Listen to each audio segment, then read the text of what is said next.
All right, little buddy, where are we going this week? You're pretending you're cold. Where are we going this week? Is it cold there? Yeah? Actually, maybe in the winter time, but I don't know about it. It's summer, so it's not always cold there. So anyway, where are we going? Japan! One ticket to Tokyo, please. That's right, going to Osaka. Now, what's in Osaka?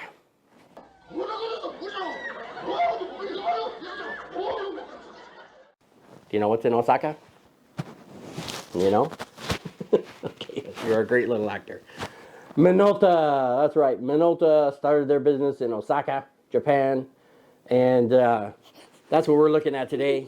We're looking at a comparison between the 58 1.4 and the 58 1.2, the rockers. That's right. Are they any good? Are they any good? Dylan? No. You don't know, so how can you even say that? Anyway, so that's what we're looking at.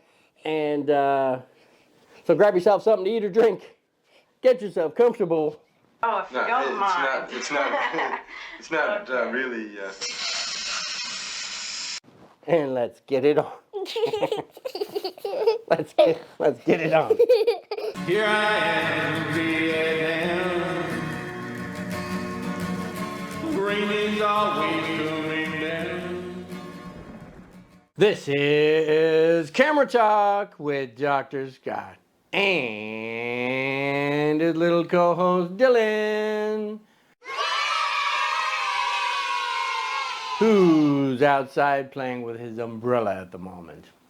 So just like our intro said, this week I'm going to be looking at kind of a little comparison, but it's a family comparison, a couple of siblings. Aww.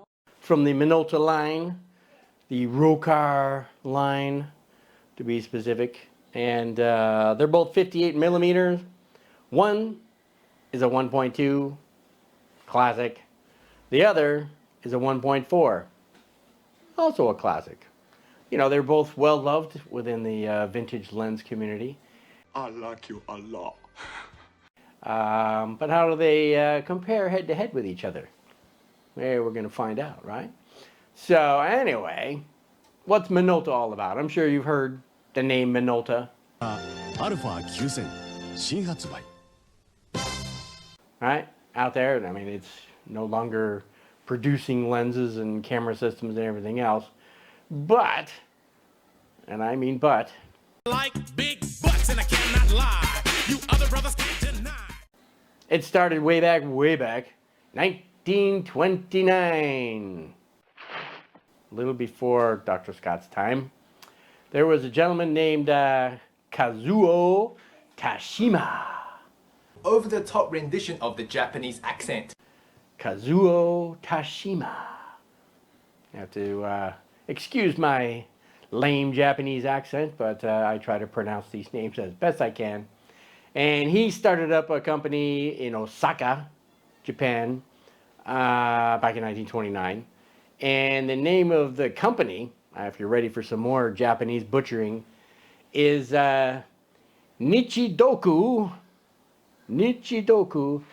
Shashinko Shoten. What the fuck is that? I think I got that right. Nichidoku Shashinka Shoten. What the fuck? And what does that all mean? If you translate it, it means Japanese German camera store. Where the hell does that all come from? Well, there was a couple other German gentlemen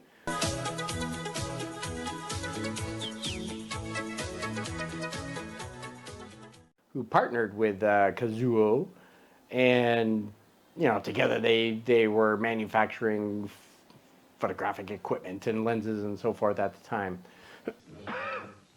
But eventually those two took off, and you know, Mr. Tashima did it all by himself. So anyway, that was 1929. 1931, he changed the name again to Multa. It's not quite Minolta, but it's Multa. And again, with the German German acronyms for that. They stood for, and luckily German and English, for those who don't know, come from the same root language. Get the fuck out of here. So they share a lot of very similar words in their vocabulary. So even though this is an English translation, in German they all start with the MOLTA thing.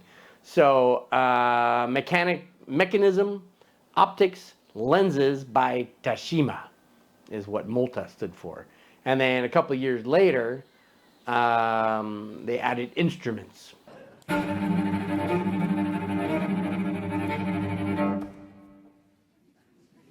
So then it became the IN from instruments. So then it became mechanism, instruments, optics, lenses by Tashima. But it was just easier to throw a little acronym together and call it Minolta. So that's where Minolta came from. Whoop-de-doo. And, you know, bypass all the other history in between, up into the 1960s, early 1962, they released the first SLR with a built-in light meter. Holy shit. Woo! That was all incredible at the time, right? And then in 1977, again, just to jump around, 1977, they also released the first camera with an aperture and shutter mode. Something entirely new. Good Lord. Priority mode in the camera itself. Again, wow. Holy crap! But all these little incremental steps led to, you know, where we are today with our cameras. 1985. I was just in university at that time. 1985 was the very first in-body autofocus, the Minolta 7000. Ooh. And so again, another groundbreaker. Now, what did they do with all their manual focus stuff? You know, they kind of designated that to being, you know, amateur lenses and camera systems. So they still made them and sold them, but their focus now was on autofocus. That's what the professionals used. In 2003, they weren't doing as well as they had hoped, and so they ended up merging with Konica. And again, for those who know the name Konica,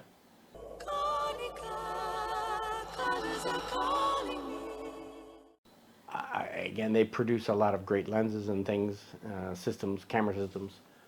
Got a Konica film camera here. They merged with them, and so Minolta, Konica, or Konica Minolta, you know, was doing their thing for a few years, and then along came Sony. Along came a spider and sat down beside her. And Sony, 2006, bottom up. And that was the end of that. And so everything in your Sony systems and lenses kind of started with Minolta and Konica.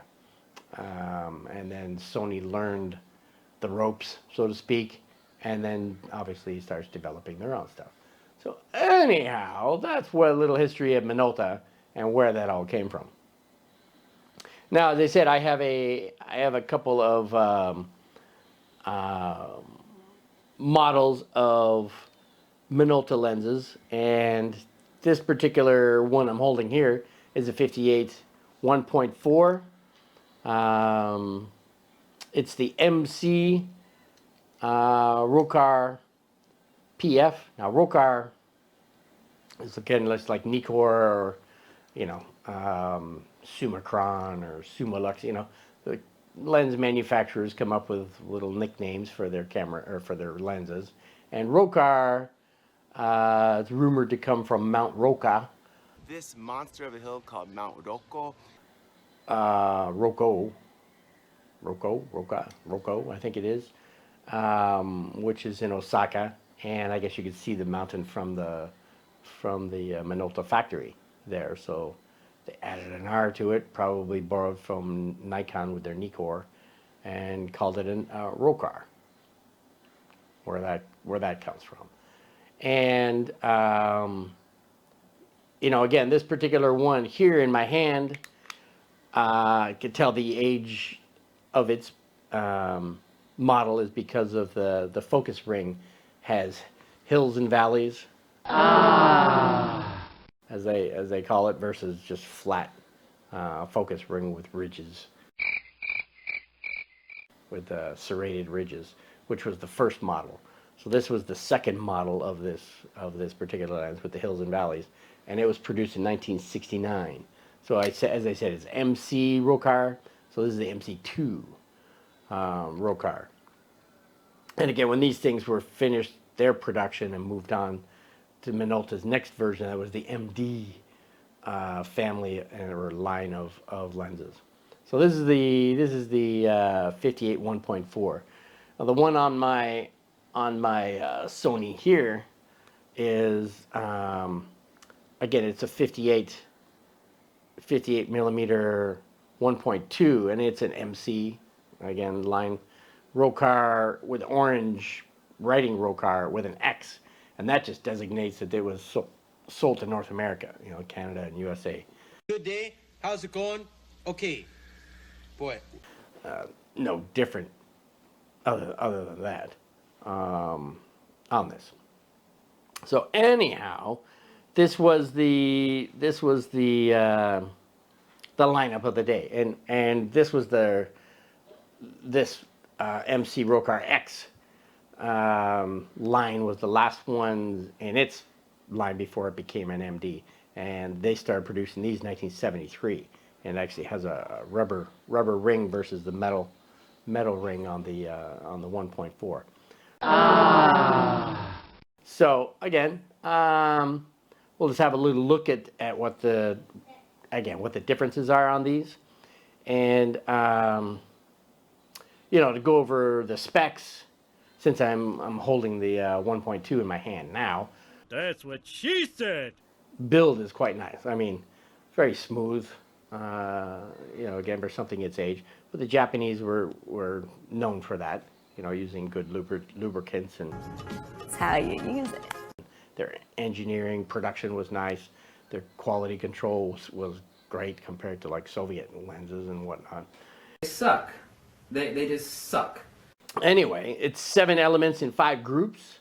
Its closed focus is 60 centimeters, which it has in common with its little brother here, the 1.4. Very similar. It has 8 aperture blades versus 6 in this guy, but it's a little heavier than the 1.4. It's 475 grams, so it's got some heft to it. It's a 1.2. Hey, what are you gonna say? It's you know, it's known as an art lens.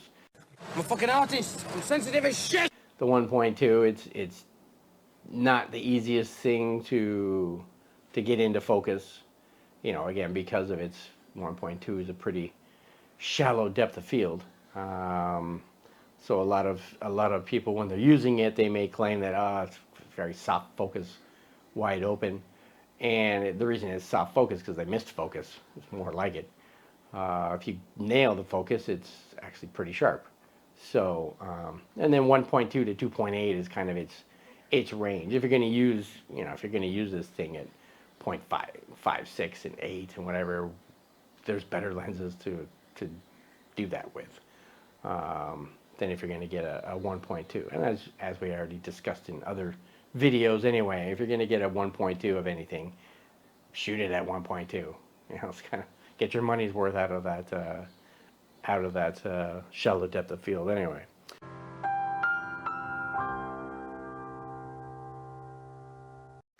So, and of course, because at that time and the technologies and everything else, it does suffer like other older lenses with 1.2s. You know, barrel distortion. It suffers from coma. Suffers from some chromatic aberrations. Ew! You know, these things are kind of expected. Now, not every shot, obviously, not every situation is going to reveal these, you know, aberrations, but hey, they're there anyway, just so you know they may rear their ugly head. Welcome to slavery. No thanks. I already had a wife. From time to time. So that's the you know, again, the specs and the little discussion about the 1.2.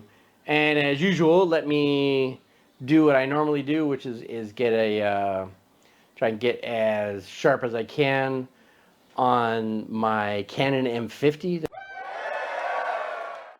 to record these camera talks.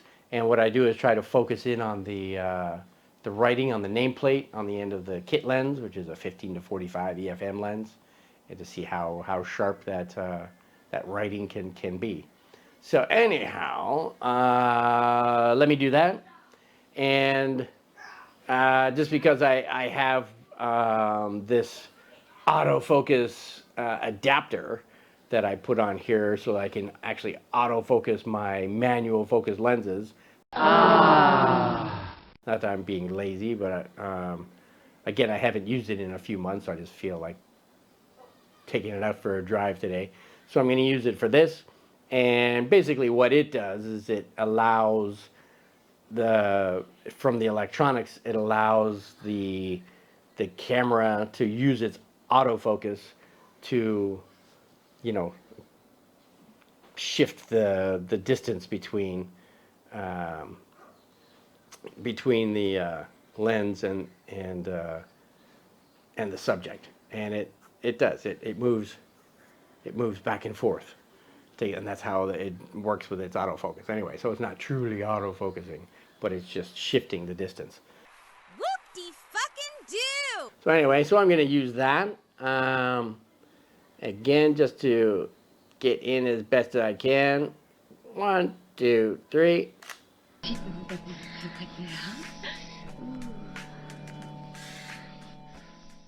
All right. So again, that's wide open, and see how sharp that looks, right? So that was the 1.2. Now here's some shots of Dylan at 1.2.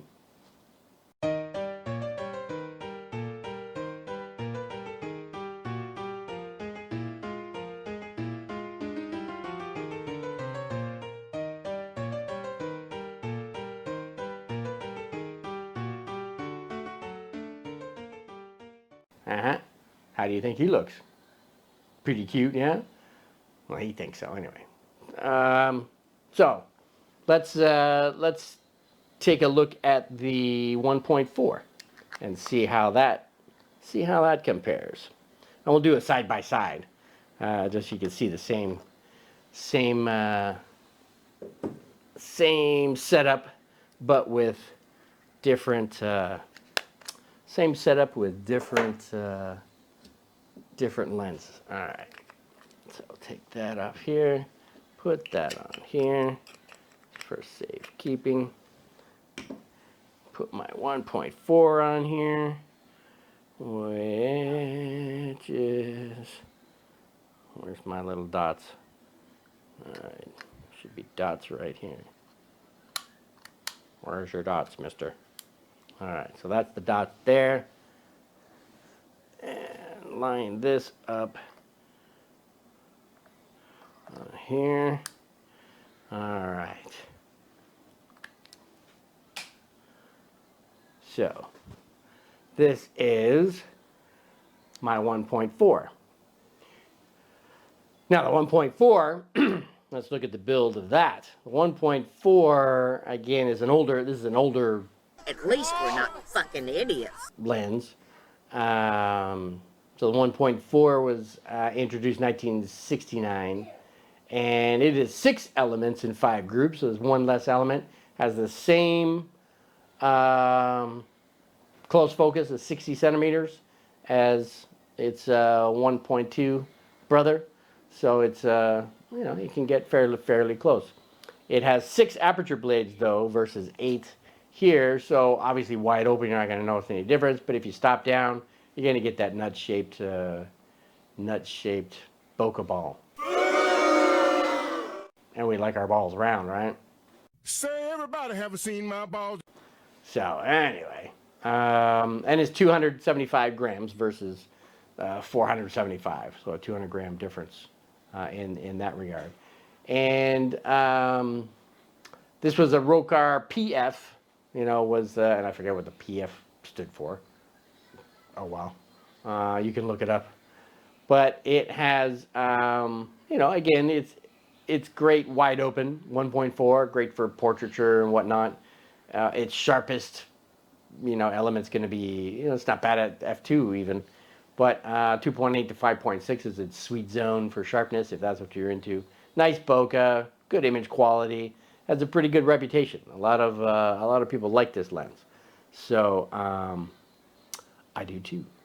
Oh, behave. Yeah. But obviously we're here to talk about the family and comparing between this one and that one.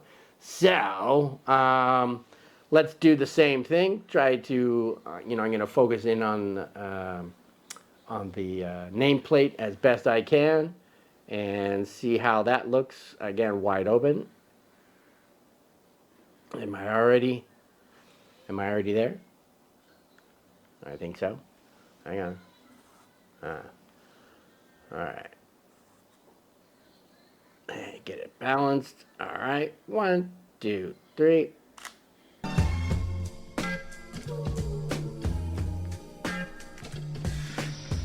Okay. So that's, again, that is the 1.4. Sharp enough, right? At 1.4. And here's some pictures of Dylan at 1.4.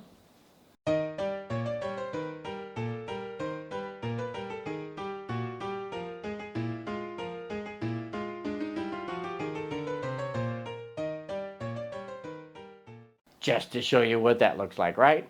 Dylan's so cute, isn't he? Oh, yes. So that was at 1.4. The other was at 1.2.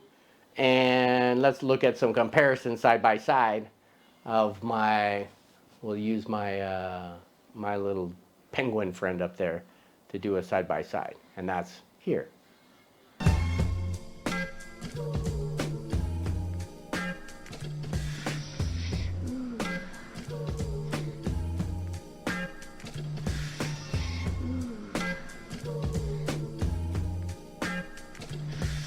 Okay, so that's pretty much all I wanted to show you in that regard.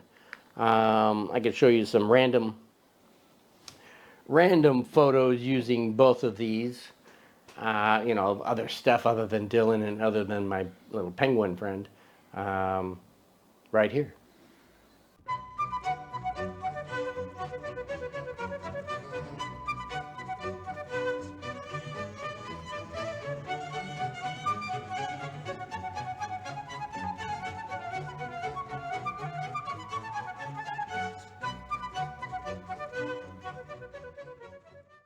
All right, so there you go. Looking pretty good, right? Anyway, other than that, can I recommend these lenses? Yes. Yes, they're both very good. I like them both. They're both great for portraiture, which is my cup of tea. If you want to get yourself one, check out eBay, check out, Facebook Marketplace. How I get better deals with my lenses. Look at what?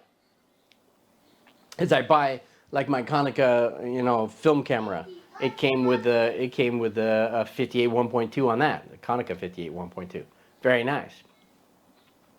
But if I bought the lens separately, it'd probably be twice the price. But I bought it attached to the camera, and I got a really good deal on it. Yes! So a little insider trick for you. Other than that, well, what are you going to show me? What's Dylan? Come here with that. Come here with that umbrella. Show me. Show me. Yeah, come here. You gotta come inside. Turn sideways. Turn sideways. Yeah. No, that's upside. It's not sideways. That's upside down. Turn sideways. There you go. Yeah. All right, come here. So this is Dylan and his umbrella. Wow, that's nice, Dylan. All right, sit up here and show everybody your umbrella. All right, Try not to hit Daddy in the face with it. And poke my eye out. And I see you hit yourself in the face. I'm Dylan too. You're Dylan too? Yes. All right. I'm me. You what? You want to hold it? Yes. Yeah, but you're covering the camera, Dylan. People need to see you, right? They came here to see Dylan, right? Say hi, everybody. Hi, everybody. Yeah. So, no, you're covering the camera again. Anyway, haven't got quite the concept of what doing a video really means. So, that seems to be the thrill of the day here is the umbrella. And anyway, other than that, okay, you ready to go? Yes. All right. See ya. Thanks for dropping by. So, yeah, good luck getting that out. Don't break anything out there with that. So, how about a little plug for our photo editing software? Who do I use? I use Luminar. That's right. Luminar Neos are latest greatest. They have a number of other things coming up, some upgrades and whatnot. They're coming up actually with a brand new program just for portraiture, which again is my cup of tea, and it's called Aperty. So I bought the early bird price on it, got some really good deal. And the thing I like about it is you buy their software and you can download yours for life, right? You know, you don't have to pay. I mean, you can do monthly subscriptions and whatnot, but I like to just buy stuff and it's mine. You know, I don't have to, because again, year after year after year after year, especially if you love the program, you're just going to keep using it and paying that subscription. You end up, instead of a couple $100s, you end up paying thousands of dollars years later. So I just like buying the stuff. Anyway, that's me. If you want to get a better deal on one of your Luminar purchases, click on the link below, and it'll take you to Skylum, who's a company in Ukraine. Everybody knows what's going on there, right?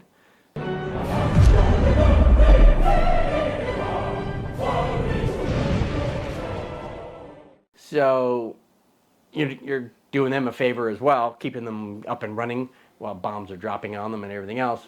So anyway, but why do I like Luminar? Well, it's got all kinds of bells and whistles. Not literally, but you know, it has a lot of AI, and we know what AI is great for, right? This mission is too important for me to allow you to jeopardize it. To you know, speed up that workflow, make things easier for me. If anything that Dr. Scott loves is something that's easier for me. I like that, right? So there's things like, just to give you an example, things like spot and dust removal. You know, let's say you're down at the beach, taking some, you know, photos of, you know, the kids playing and, you know, your wife sleeping on the blanket beside you.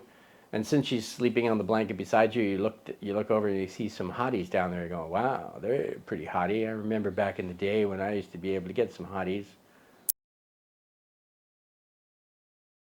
Well, I got a camera in my hand, so let's take a picture.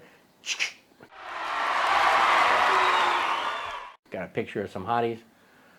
Don't want her to know about it. Dylan's too busy building sandcastles. He's not paying attention. Get home, pull them up on the monitor. Turns out my eyesight wasn't as good as it used to be, and they're not quite as hot as I thought they were. Well, anyway, who cares about that? But what I noticed is in the sky, in the background, I see these spots. And what are those spots? Well, one, there's a flock of seagulls.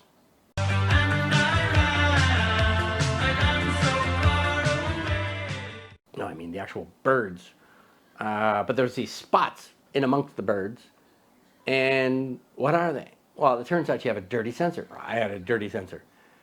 So, you know, and that's the best way to find out if you have a dirty sensor is take a picture of the sky or something like my white background here, you know, and you'll see spots and you can know you've got to clean your sensor. But anyway, you click on spot and dust removal and it will analyze your photo, remove the spots for you, and leave the seagulls alone. And now you have a spot-free photo. Pretty cool, right?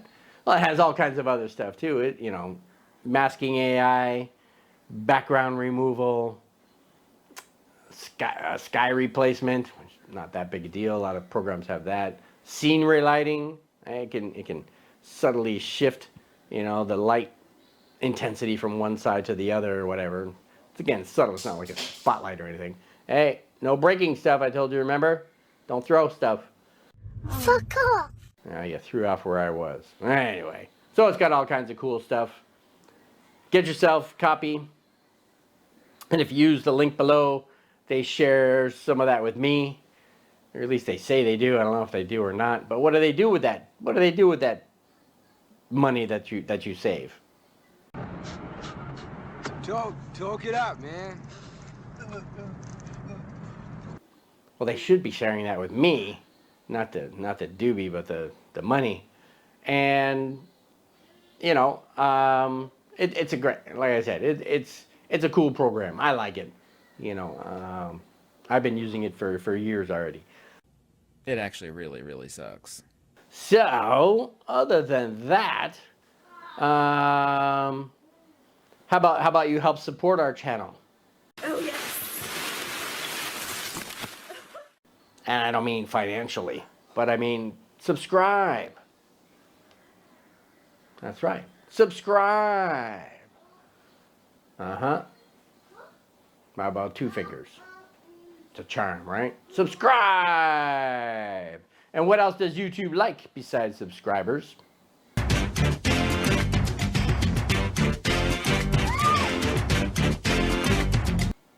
Well, besides that, they like the thumbs up, right? And if you give us a thumbs up, I'll give you a little taste of Dylan's favorite girls, the Thumbs Up Girls. They have a song, I don't know the name of it, I don't even know the name of the group, but it goes something like this. Thumbs up, do do do do do do do do do do, thumbs up.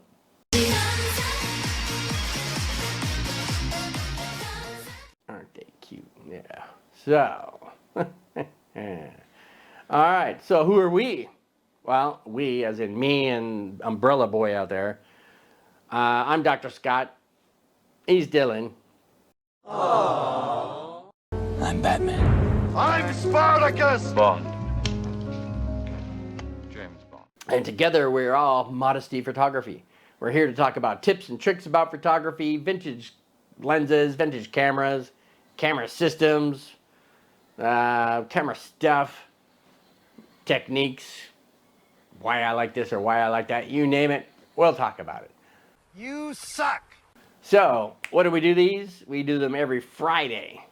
That's right, that's Friday Vietnam time. Good